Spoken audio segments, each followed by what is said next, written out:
अस्सलाम and welcome to sports floor. आज हम डिस्कस करें पाकिस्तान इंग्लैंड के दरमियान थर्ड T20 मैच जो कार्डिफ में खेला जाएगा। Match facts, match Pakistan standard time रात 10:30 पे शुरू होगा and of course all eyes on Babar and all eyes on Pakistan team and combination की सब बातें कर रहे हैं।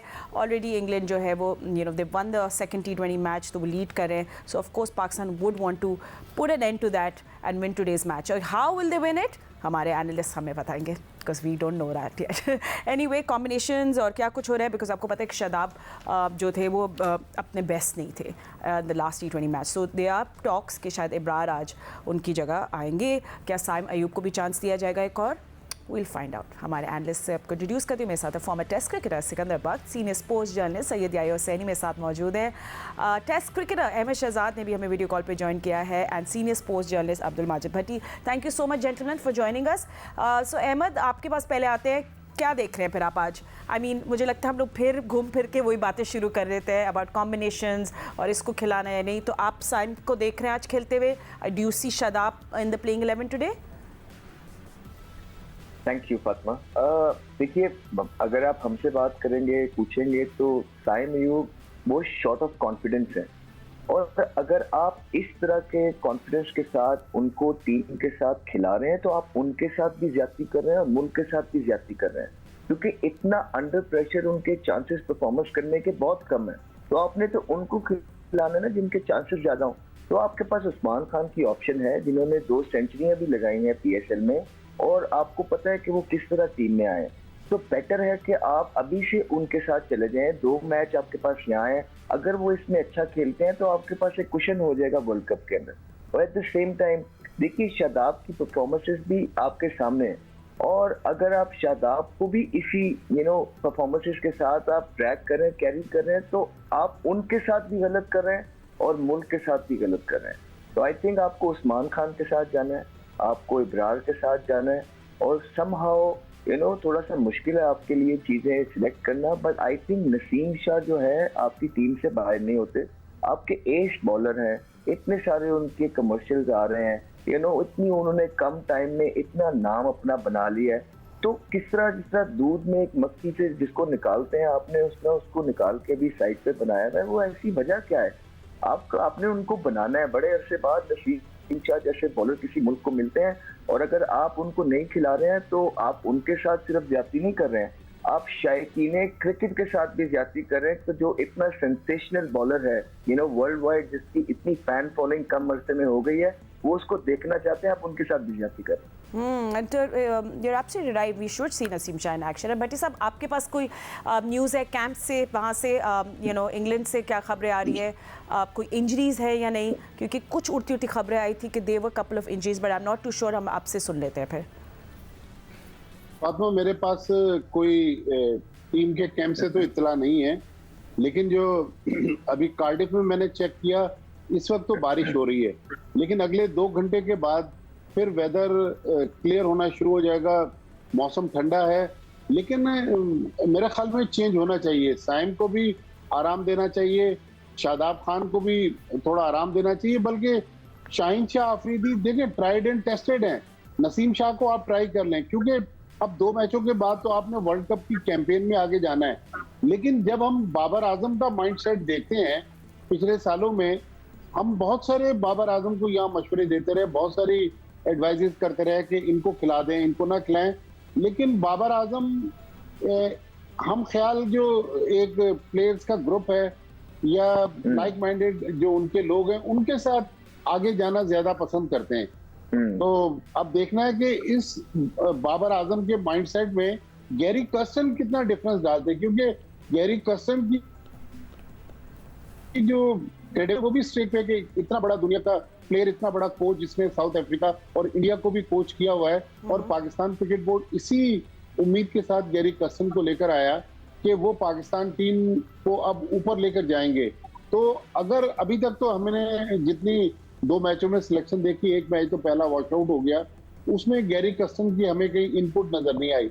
लेकिन अब देखेंगे गैरी कर्स्टन क्या इनपुट डालने की कोशिश करते हैं, या माजी में जो फॉरेन कोचेस पाकिस्तान टीम के साथ रहे, मिकी आर्थर वगैरह, इसी रंग में रंग जाएंगे। यू नो सिको, अब क्योंकि बाबर के ऊपर बात आ गई है तो हम लोग वही डिस्कस कर लेते हैं। हम शो से पहले भी हम डिस्कशन कर रहे थे अबाउट बाबर किस तरह अपने बॉलिंग ऑप्शंस को यूज़ करते हैं, utilization of using which bowler when. I mean इस पे थोड़े से रिजर्वेशन से सबको, तो आप थोड़ा score, you want to take that forward? यार देखो, हमने सारी ज़िंदगी जो क्रिकेट खेली, फर्स्ट क्लास क्रिकेट में भी या इंटरनेशनल क्रिकेट में भी, अगर कोई आपका मेन बॉलर आउट करता है तो हमेशा उसको जो है एक और ओवर देते हैं। ये नहीं करते जैसे कि इमाद ने आउट किया, आपने उसको चेंज कर दिया। और फिर उसके बाद आपके पास जो ऑप्शंस होते हैं, हर कोई उसको ज़रूर ट्राई करता है कि जैसे कि उन्होंने लिविंगस्टन को बॉल कराया, एक ओवर उसने किया, एक आउट किया 9 रन दे के, ठीक है, उसने उनको 1 रन दिया, उनका वो रेगुलर बॉलर नहीं है। तो हमारे पास इफ्तिखार, साइम, किसी को वो ट्राई ही नहीं करते। मुझे तो आज तक उनकी ये लॉजिक समझ में नहीं आई। हमने तो सारी ज़िंदगी क्रिकेट खेली है, अहमद शहजाद ने भी कप्तानी की होगी। आपको अगर कोई एक बॉलर आउट करके दे देता है तो आपके लिए एक बेनिफिट हो जाता है ना, आउट ऑफ द ब्लू एक नॉन रेगुलर बॉलर जो कि बहुत ज़्यादा बॉलिंग नहीं करता मगर उसको अचानक बॉल ने वो आउट करता है, तो आप कहते हैं यार चलो इसने तो आउट कर दिया, चलो एक और ओवर करा के प्रेशर बिल्डअप करते हैं। यहाँ पे तो बाबर की तो थ्योरी समझ में नहीं आती। अभी जो भट्टी साहब ने बात की, बहुत ही सही बात की है कि आजमाया हुआ है ना। इस वक्त हमारे पास 2 बॉलर, अब्बास जिसने सबसे अच्छी बॉलिंग की है पिछले 8-9 मैचों में, और नसीम शाह बैठे हुए हैं जो कि बहुत ही प्रॉमिसिंग है। तो आप आमिर और शाहीन को रेस्ट दे दें, उनको खिलाएं। ये हिम्मत है ही नहीं उस लड़के में। मैं तो हैरान हूँ कि जब वो कप्तान बने थे ना, तो उस वक्त मैंने टीवी पे जो अपना बीपर दे रहा था न्यूज़ में, यही कहा था कि गलत चॉइस है, ये मुझे गलत साबित करें कि जो मैं कह रहा हूँ उसको वो गलत साबित कर दे। आज तक नहीं कर सका। मेन फ्लॉज हैं उसके, बॉलिंग की नॉन यूटिलाइजेशन, डरना कि भाई मैं किसी और को खिला दूंगा तो मैच हार जाएंगे। कोई बात नहीं, अभी तो वर्ल्ड कप शुरू होने वाला है, यही 2 मैच रह गए, इसमें आजमा लें।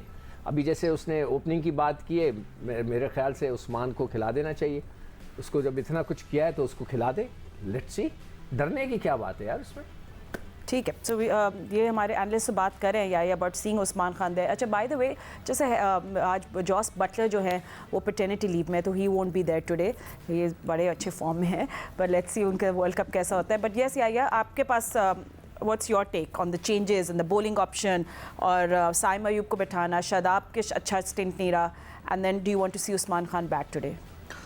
देखिए फातिमा, बात दरअसल ये है कि जब आप आईने के सामने जाते हैं ना, तो आईने के सामने आपको जो नज़र आता है आईने के पीछे वो दिखाई नहीं देता। कल बड़ी इंटरेस्टिंग प्रेस कॉन्फ्रेंस हुई है सूफिया गार्डन कार्डिफ में, और हारिस रऊफ़ का ये एटीट्यूड नहीं है, हारिस रऊफ़ का बोलने का अंदाज़ नहीं है। कल जिस तरह उन्होंने बात की, शायद बोल वो रहे थे, ज़बान किसी और की थी, और उन्होंने कैटेगोरिकली कहा कि जिन लोगों को बातें करना है वो बातें करें, और हमें पता है क्या करना है और क्या नहीं करना, और किस तरह टीम को खिलाना है। शादाब खान की फॉर्म को लेकर जो लोग गुफ्तगू कर रहे हैं वो अपनी जगह ठीक है, और शादाब खान को खिलाना है या नहीं खिलाना, ये फैसला टीम मैनेजमेंट ने करना है। अब आप बात कर लीजिए कि साइम अयूब को ड्रॉप कर दें, आप बात कर लीजिए कि Shadab Khan out of form है, उनको बाहर कर दें। जो इस वक्त टीम के साथ जहन हैं वो पहले भी थे, अब भी हैं। गैरी कर्स्टन जब से टीम के साथ आए हैं, आप समझ रहे होंगे कि उन्होंने कोई जादू का चिराग रगड़ा हो, कोई अलादीन का जिन बाहर आएगा और वो कुछ तब्दीलियां कर देगा।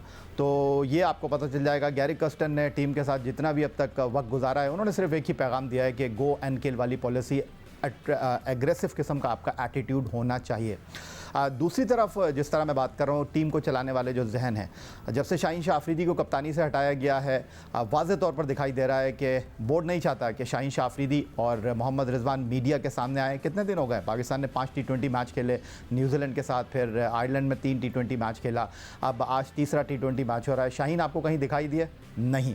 जहाँ तक नसीम शाह की आप बात कर रहे हैं, जहाँ तक साइम अयूब की आप बात कर रहे हैं, वही होगा जो कि टीम मैनेजमेंट चाहेगी, वो जहन जो कि टीम को ड्राइव कर रहे हैं वही होगा। आप बाबर की कप्तानी पे जितने भी सवाल उठाने, हकीकत यह है कि बाबर इस टीम के कप्तान हैं, कप्तान थे, नंबर 1 बैट्समैन हैं, नंबर 1 बैट्समैन रहेंगे।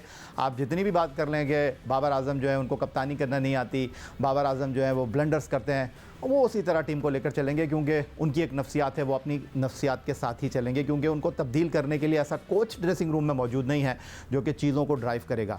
तो ये वो सारी चीज़ें। और जहाँ तक टीम की इत्तलात की आप बात करें, क्योंकि बारिश हो रही थी, तो कल रात को भी टीम की बड़ी मुख्तसर सी मीटिंग हुई। तय ये हुआ कि टीम के अंदर बदलाव लेकर आएंगे या नहीं लेकर आएंगे, क्योंकि कि अगर मौसम थोड़ा सा ओवरकास्ट कंडीशन रही और पिच पे थोड़ा सा मॉइस्चर रहा तो मे भी हम 4 फास्ट बॉलर के साथ ऑपरेट करेंगे, लेकिन फ़िलहाल फैसला क्या होगा ये ग्राउंड में जाकर ही होगा। ठीक है, चलिए हमारी नज़रें होंगी एंड ऑफ कोर्स हम भी आपको अपडेट करते रहेंगे। But I am just asking, आपसे भी पूछे, पर हारिस रऊफ को तो मतलब आई डोंट थिंक कि उनको बैठाना चाहिए, उनको ये 2 रिमेनिंग मैचेस बिल्कुल खेलने चाहिए। पता नहीं, जिस तरह याया भाई बात कर रहे हैं कि हारिस रऊफ काफी ज्यादा एग्रेसिव थे अपनी प्रेस कॉन्फ्रेंस में, पता नहीं ऐसा क्यों थे। कोई बात गलत नहीं कर रहे मेरे भाई, 7वें नंबर पे आप टीम ले आओ अपनी T20 की भी, और अगर अभी भी बात नहीं करनी है तो फिर कब करेंगे? ये सबकी ही टीम है। अगर आप नंबर 1 नंबर 2 पे खड़े होते, अगर आप तगड़ी क्रिकेट खेल रहे होते, तो क्या किसी को शौक है पाकिस्तान टीम के बारे में बात करने का?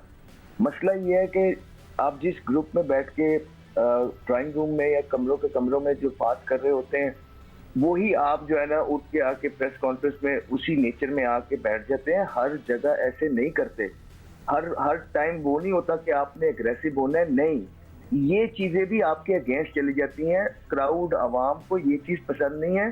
दिल से सच बोलें, एक्सेप्ट करें, कनेक्ट करें पाकिस्तान की आवाम के साथ, जर्नलिस्ट के साथ, ठीक है, तभी जाके आपका कहीं लॉन्ग रन में फायदा होता है। अदरवाइज आप अपने लिए भी नुकसान कर रहे हैं इस तरह की बॉडी लैंग्वेज और अग्रेसिव स्टेटमेंट से, और मेरे ख्याल से पाकिस्तान टीम के लिए भी नुकसान कर रहे हैं। And Sikku, वैसे because we didn't get to chat, what do you feel of Haris Rauf? एक ही मैच में आपने देखा है, the accuracy and everything, वो तो सबसे ही लग रहा था। क्रिकेट के अंदर स्पोर्ट्स में ये होता है, कोई इंजरी से आता है ना तो उसको थोड़ा टाइम देना चाहिए, मगर जो असल चीज़ हमने सारी ज़िंदगी हमारे ड्रेसिंग रूम के अंदर हो सकता है और लोग कहें कि जी आप पुराने ज़माने के खिलाड़ी हैं, फलाएं ढिमकाना, हम वो खिलाड़ी हैं जो 20 ओवर दिन में करते थे, ठीक है, तो हमारी फिटनेस का लेवल कुछ और था। ये वाला नहीं है कि 4 ओवर के बाद जो है जी मैं तो अब पाकिस्तान के लिए नहीं खेलना चाहता, बस वो वाली लेवल नहीं था हमारा तो डोमेस्टिक क्रिकेट में भी 20 ओवर दिन के थे, इंटरनेशनल क्रिकेट में भी थे।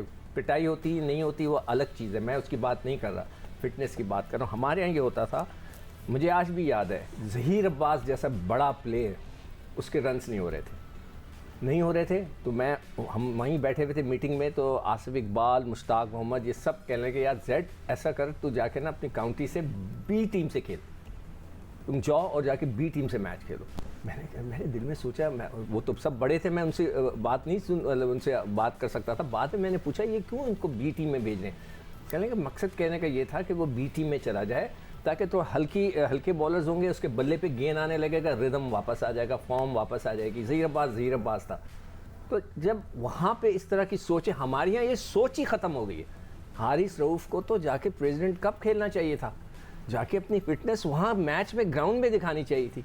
बड़ी बड़ी बातें करने से, एक ग्रुप बना के चलने से कुछ अरसे तो चलेगा, बाद में नहीं चलेगा ये।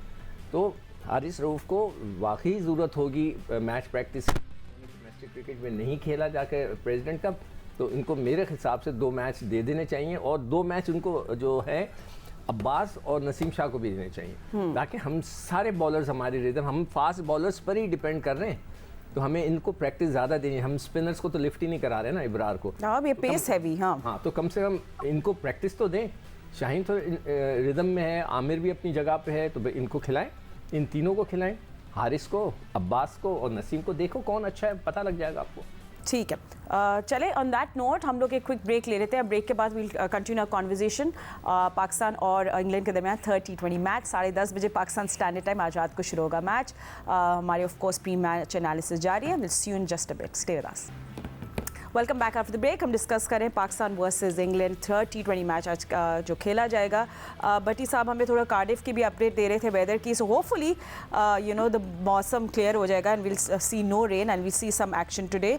हम साइम अयूब की बात कर रहे थे भट्टी साहब, एंड आई थिंक अब आपको उनका फ्यूचर कैसा लग रहा है? डू यू थिंक कि हम उनको अब एक्शन में देखेंगे?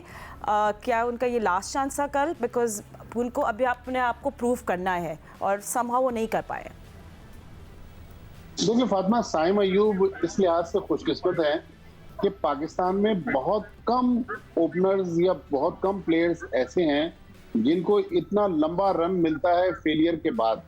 तो मेरे ख्याल में जिस तरह अभी अहमद स्टार्ट में कह रहे थे कि उनको कॉन्फिडेंस गिरा हुआ है, अब उनको मजीद मौका देने के बजाय उनको रेस्ट दिया जाए, या तो जो पुराना पाकिस्तान का कॉम्बिनेशन था रिजवान बाबर, उनसे इनिंग्स ओपन करवाई जाए, 1 डाउन पर फखर आए, चौथे नंबर पर उस्मान खान को ट्राई किया जाए।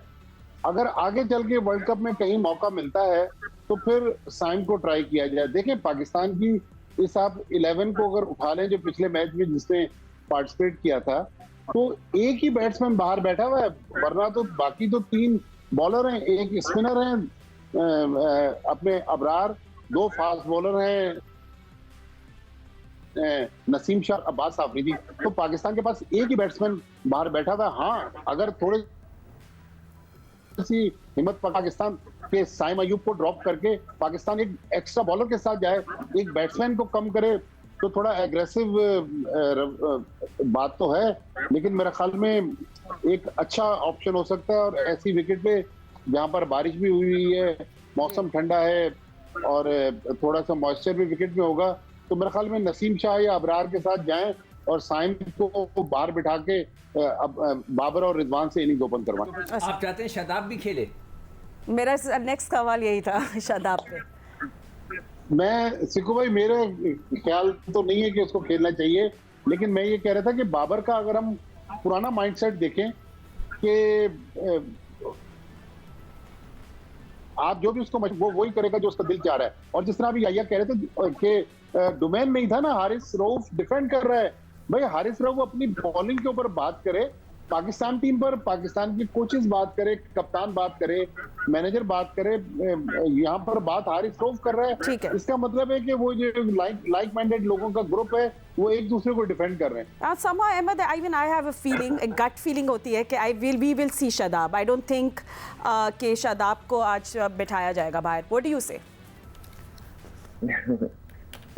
पता नहीं, मुझे कोई आइडिया नहीं है। जिस तरह की हमने पास में चीजें पिछले 4 साल से देखते आ रहे हैं, उसमें तो अभी नहीं, मुझे तो अगले आने वाले 1 साल तक भी ऐसा नहीं लगेगा कि शादाब को बाहर बिठाया जाएगा। लेकिन अगर शादाब बाहर बैठ भी जाते हैं बहुत प्रेशर के बाद, फिर भी उन्हें कोशिश की जाएगी कि जो उनकी जगह खेल रहा है, पास में हमने ये देखा है कि उसामा मीर को इस तरह यूज किया गया है कि जहाँ पे बिल्कुल उसके लिए कोई चांस ना, तो फिर भी कोशिश की जाएगी कि समहाउ वर्ल्ड कप के अंदर आप शादाब खान को ही लेके आए। तो ये तो डिबेट फजूल है। मैं अगर देखिए, ठीक है, कैप्टन का कॉन्फिडेंस है शादाब खान पे, पिछले 4 साल से कैप्टन का कॉन्फिडेंस था उन्हीं प्लेस पे जो आए, 60 मैच खेले चले गए, तो फिर कैप्टन रिस्पॉन्सिबिलिटी लें। कैप्टन एक दफा आके बाहर खुद आके कह दें कि जी ठीक है, ये वर्ल्ड कप में पिछले 4 वर्ल्ड कप की तरह मेरी मर्जी की टीम खेली है, मैंने इन लड़कों को सपोर्ट किया है, मेरी गलती है सारी, ठीक है, कि मैं इन ग्रुप को लेके गया। अब पीसीबी डिसाइड कर ले, जैसा पीसीबी डिसाइड कर लेगा, मैं उसका जो है ना कसूरवार। तो आके एक दफा इतना कह दे, हमें कोई मसला नहीं है कि वो जिसको मर्जी खिलाए, we don't have any issue about that. Okay, and you know इसमें मैं ये सोचती हूँ Shadab will continue to play या तो फिर आज़म को अपने आप को प्रूव करना होगा। उसके पास एक परफेक्ट अपॉर्चुनिटी होगी कि शादाब के बाद आए 25-30 balls, you know he should be there taking it forward. तो आज़म के ऊपर भी अब होगा, we will keep our eyes on him कि वो अपनी विंडो को किस तरह अपॉर्चुनिटी विंडो लेते हैं अपनी। देखिए फातिमा, किसी शायर ने खूब कहा है कि वो इतना पूछ ले मुझसे तुम्हें किस बात का गम है, वो इतना पूछ ले मुझसे तुम्हें किस बात का गम है, वो इतना पूछ ले मुझसे तो फिर किस बात का गम है। बात दरअसल ये है कि बहुत क्लियर है अपनी थिंकिंग के अंदर पाकिस्तान टीम मैनेजमेंट, और बड़े अफसोस के साथ मुझे ये कहना पड़ता है कि जिस तरह तनकीद हो रही है मोहम्मद आमिर के ऊपर, जिस तरह तनकीद हो रही है इमाद वसीम के ऊपर कि जी उनको आप वापस लेकर आ गए हैं, लेकिन इंतहाई माजरत के साथ विद ड्यू रिस्पेक्ट मैं ये बात करना चाहूँगा, जहाँ ये बात हो रही है कि मोहम्मद आमिर इमाद वसीम को रिटायरमेंट के बाद आप वापस लेकर आए हैं, तो ज़रा 2 नाम भी बता दीजिए ना कि उनकी जगह पर कौन से ऐसे खिलाड़ी हैं जो कि Don Bradman, Jack Kallis, Brian Lara Pakistan की डोमेस्टिक क्रिकेट में बाहर बैठे हुए हैं, जिनको आपने नज़रअंदाज करके इमाद वसीम और मोहम्मद आमिर को वापस लेकर आए हैं। माजी के बारे में आप अगर जाएंगे तो माजी तो बहुत सारे लोगों का बहुत ज़्यादा जो है वो दागदार है, और आमिर से मेरी बात हुई, उनका सिंपल ये कहना था कि भाई आप मेरे ऊपर बात करते हैं तो ज़रा और बहुत बड़े नाम हैं उनके ऊपर क्यों आप बात नहीं करते। और मोहम्मद हफीज़ कहते हैं कि बाबू रेल में वरना फिर जेल में। तो कहना सिर्फ इतना ही है कि पाकिस्तान टीम के खिलाड़ियों का बहुत सिंपल ये माइंड है कि भाई हमारे जो फॉर्मर क्रिकेटर्स हैं वो या तो टीवी पे बैठे हुए हैं या बोर्ड के अंदर नौकरी कर रहे हैं। बोर्ड के अंदर नौकरी करते हैं तो बोर्ड की ज़बान बोलते हैं, टीवी पर चले जाते हैं तो उनको टीम बुरी लगने लगती है।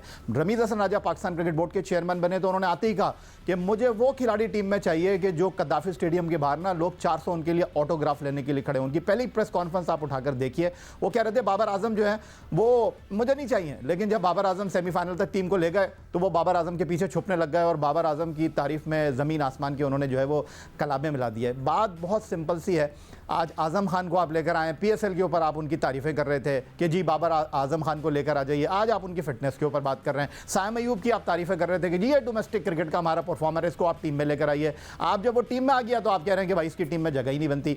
फिर आप बात कर रहे हैं कि भाई इस टीम में जो है वो जो है आप नज़रअंदाज कर रहे हैं बहुत सारे खिलाड़ियों को, आप पीएसएल के परफॉर्मर को नहीं लग रहा है। तो पीएसएल का परफॉर्मेंस है ना, साइम अयूब क्या कर रहा है साइम अयूब इस टीम के साथ, इसीलिए आपको बाबर आजम अच्छे लगते हैं, इसीलिए आपको रिजवान अच्छे लगते हैं, वही खेल रहे हैं टीम के साथ। आप शादाब खान की बात कर रहे हैं, वो कह रहे थे जब आपने अप्रैल 2023 में अफगानिस्तान के खिलाफ सीरीज़ में रिजवान को और बाबर को ड्रॉप कर दिया, वो कह रहे थे बाबर बादशाह है, मैं उनका वजीर हूँ। वो कैसे ड्रॉप हो सकते हैं टीम से, कहाँ की आप बातें कर रहे हैं। पिछले 6 टूर्नामेंट में वो टीम के साथ रहे हैं, यही वो बातें हैं जो आप पहले से भी कर रहे थे, अभी भी आप करते रहेंगे। खिलाड़ियों को भी इस बात का बहुत अच्छी तरीके से अंदाज़ा है, हारेंगे तो मार पड़ेगी। जिस तरह रिंग में रेसलर जो है जब वो बिल्कुल अधमुआ हो जाता है उसको मार पड़ रही होती है, जब जीत जाते हैं तो सारा क्राउड जो है वो तालियां बजा रहा होता है। तो उनको भी इस बात का बहुत अच्छी तरीके से अंदाज़ा है कि भाई 90 दिन जो है आपके हैं, 10 दिन हमारे हैं, हमारे 10 दिन आएंगे, हम इंजॉय करेंगे, 90 दिन आप इंजॉय कर लीजिए। मैं सिर्फ इतना कहूँगा कि जो लोग ये कह रहे हैं ना कि जो टीवी की ज़ुबान बोलते हैं या हमारी ज़ुबान पीसीबी की ज़ुबान, ये वो सारे लड़के मुझे क्रिटिसाइज़ करते थे कि मैं बहुत सख्त बोलता हूँ। आज वही बातें वो सब कर रहे हैं और ये लोग भी जब फारिग होंगे, ये हमेशा पाकिस्तान टीम में नहीं रहेंगे, साल 2 साल बाद जब फारिग होंगे तो वो हमारी ही ज़ुबान बात कर रहे होंगे, आप फिक्र ना करें। और ये पाकिस्तान को हमने इतना ईजी बना दिया है कि जिसका दिल चाहता है अपने कपड़े उतार के ब्लेज़र को रख देता है कि मैं नहीं खेलूंगा पाकिस्तान से, इसलिए कि मैंने लीग खेलने जाना है। दोबारा जब उसको लगता है कि पैसे कम मिल रहे हैं लीग्स में तो वो वापस आ जाता है पाकिस्तान की वर्दी पहनने के लिए कि मेरी लीग में पैसे बढ़ जाएं। तो यही हकीकत है, जाके किसी एजेंट से पूछें, जो पाकिस्तान से खेलता है उसको पैसे ज़्यादा मिलते हैं, जो पाकिस्तान से नहीं खेल रहा होता उसको कम पैसे मिलते हैं। तो ये भी जहन में रखें कि जो लोग पाकिस्तान को एक जो है ना ट्रांजिट का वो बनाया हुआ है कि यहाँ पे हम बैठेंगे ट्रांजिट करके अपने अड्डे पे पहुँच जाएंगे फिर वापस आ जाएंगे ट्रांजिट में, तो ये ना करें। पाकिस्तान पाकिस्तान है, इसकी बिल्कुल इज्जत करनी चाहिए हमें। चलिए सही है, ठीक है, थैंक यू फॉर दैट सिक्कू, जो आपने अपना इनपुट दिया। अच्छा, आप मिडिल ओवर्स की भी मैं बात करना चाह रही थी। Actually we had a conversation, so do talk about that. The middle we were thinking ना कि इफ्तिखार को कब आना चाहिए and then Azam, so let's discuss that. जो हम मिडिल ऑर्डर की बात कर रहे थे ना, मुझसे तो देखो मैंने जो सिंपल बनाया था 4 जो टॉप के प्लेयर हैं उसके अंदर हमने सिर्फ एक चेंज करना है, उस्मान को लाना है। अगर उस्मान को ओपन करा दें या उस्मान को चौथे नंबर पर रख दें या बाबर और रिजवान से ओपन करा दें, उसको 4 कर दें या उसको ओपन करा दें नंबर 1। नीचे इफ्तिखार इमाद आजम है। अगर स्पिनर लेके आना है आपने तो आप इब्रार को ले आए। तो ये 3 मिडिल ऑर्डर में आपके आगे। फास्ट बॉलिंग का हमने बता दिया कि किस तरह करना है, मगर मेरा ये कहना था कि जब ओवर ज़्यादा रह जाते हैं तो इफ्तिखार को ऊपर लेकर आएँ। आप उसको 5वें पर ही खिलाएं। जब ऊपर से एकदम से 2-3 विकेटें गिर जाती हैं तो आपको लंबे खेलने के लिए इफ्तिखार को लाएं। और अगर लड़के 16 ओवर तक खेल जाएं तो फिर आप आज़म जैसे प्लेयरों को, जो कि हिटें मारना उनका काम है, अगर वो मारते हैं तो ठीक है, नहीं मारेंगे तो वो उन्हीं के पर मतलब उनके पर भी सब बात कर रहे होंगे, क्रिटिसाइज़ करेंगे कि आपसे नहीं लग रहे।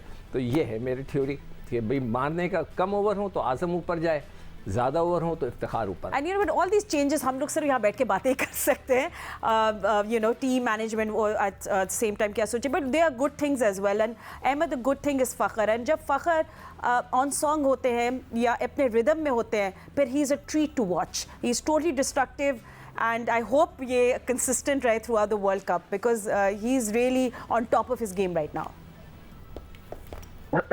देखिए आखिरी 6 मैचेस में उनकी जो एवरेज है बड़ी अच्छी है, जिसमें 2 मैच 3 मैच आयरलैंड के थे और उसके बाद न्यूजीलैंड के खिलाफ जो है ना मैचेस खेले हैं जिनके 11-12 प्लेयर नहीं आए थे।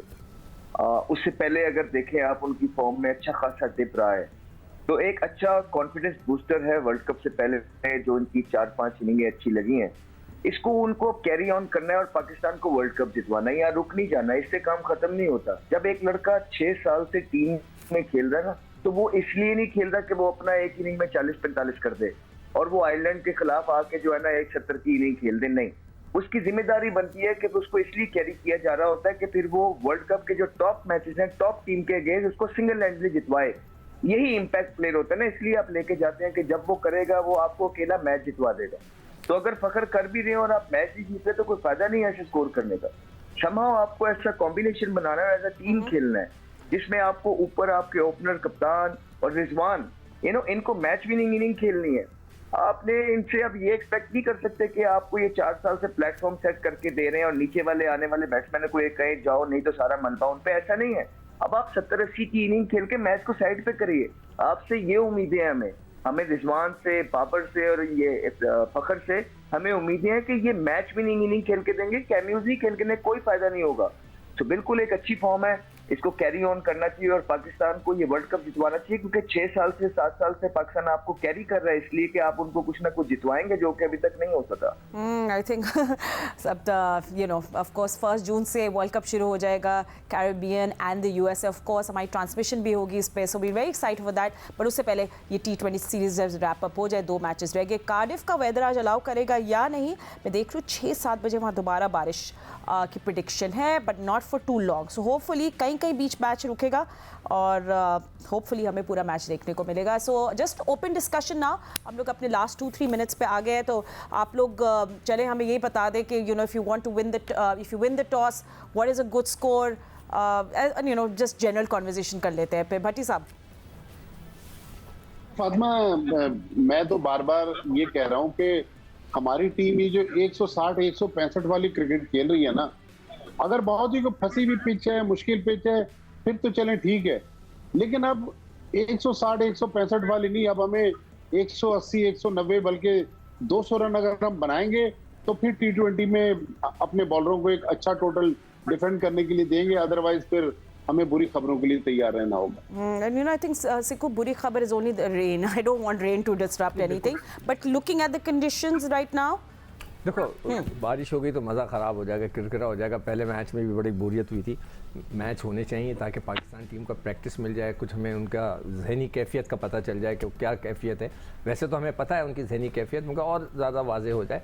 और फिर ये कि अगर टॉस जीते हैं तो मेरे ख्याल से जहाँ बारिशें होती हैं, इतना हो रहा होता है, तो पहले बॉलिंग करना बेहतर होता है, मॉइस्चर होता है, उससे हेल्प मिल जाती है। ठीक है, या योर टेक ऑन दिस, क्योंकि आई थिंक सबसे ज़्यादा नजरें आज सब चेंजेस पे होंगी ज़्यादा। Toss is not in our hands. देखिए फातिमा, बात दरअसल ये कि शेजोर के ड्राइवर को अगर आप फरारी की ड्राइविंग सीट पे बिठा देंगे ना, तो वो फरारी को भी जो है वो 350 की जगह जो है वो 150 पे ही चलाएगा। तो जो आपका माइंडसेट 4 साल से बना हुआ है, आप बात कर रहे हैं कि जी हमारी टीम जो है 200 रन की क्रिकेट खेले, ओ भाई आप आयरलैंड के खिलाफ 200 रन नहीं बना रहे, तो आप इंग्लैंड जैसी बॉलिंग के खिलाफ 200 रन कैसे करेंगे आप? आपके जो असिस्टेंट कोच अजहर महमूद है, जो इतनी बारियां ले चुके हैं, वो तो आपको कह रहे हैं कि भाई दुनिया की टीम 170 करती है, हम 165 करते हैं, तो वही आप 165-160 के दरमियान ही खेल रहे हैं। जिस दिन आप चल गए तो चांद तक चले जाएंगे, वरना कहानी शाम तक खत्म हो जाएगी। ठीक है, एंड अहमद, सोफिया गार्डन्स का I think there is pace and bounce there, so interesting होगा कि Pakistan if they win the toss what would they do today? Fatima, pace and bounce मतलब gone are the days now. अब आप मोरलेस जहाँ भी जाके देखेंगे तो वहाँ पे 1-2 ओवर के बाद बैटिंग कंडीशन हो जाती है। ये दुबई अबू धाबी नहीं है जहाँ पे सारा दिन बॉल फंस रहा है, टर्न हो रहा है और 140-145 वाले स्कोर होते हैं। यहाँ पे हर टीम आके खेलती है, हर टीम काउंटर करती है और उसी पेस एंड बाउंस पे वो 200-235 कर जाती है। तो आपका मसला ये है कि पहले 6 ओवर्स में आपको रिस्क लेने हैं, आपको चांस लेने हैं, आपको ऊपर से शॉट्स मारने हैं, आपको डरना नहीं है। यार आप 4-5 साल की कप्तानी करके भी अगर आप अभी भी थोड़ा सा मुल्क के लिए जो है ना एग्रेसिव क्रिकेट नहीं खेल, ज्यादा से ज्यादा क्या हो जाएगा यार, ज्यादा से ज्यादा आप आउट हो जाएंगे। कोई बात नहीं, थोड़ी इज्जत दी है आपको अल्लाह ताला ने। 4 साल आपने कर तो लिया जो आप चाह रहे थे, जीत सके नहीं जीत सके, तो यार थोड़ा सा आप मुल्क के लिए भी इस दफा कर लें, कोई मसला नहीं। अगर आपको सारे कह रहे हैं तो आप जाएं, अपना एंजॉय करें। आपके पास बहुत शॉट है, मसला ये है कि आप यहाँ से मान नहीं रहे हैं। जिस दिन आप यहाँ से मानेंगे बाबर, आपके पास बहुत शॉट है, आप बहुत अच्छा खेलेंगे। ठीक है, so the conversation is heading towards कि जो भी स्किपर टॉस जीतेंगे they would want to bowl first and chase later on. Let's hope for a good match today. अभी के लिए इतना वक्त। Thank you so much for analyst for joining us. Will see you again soon. अल्लाह हाफिज़।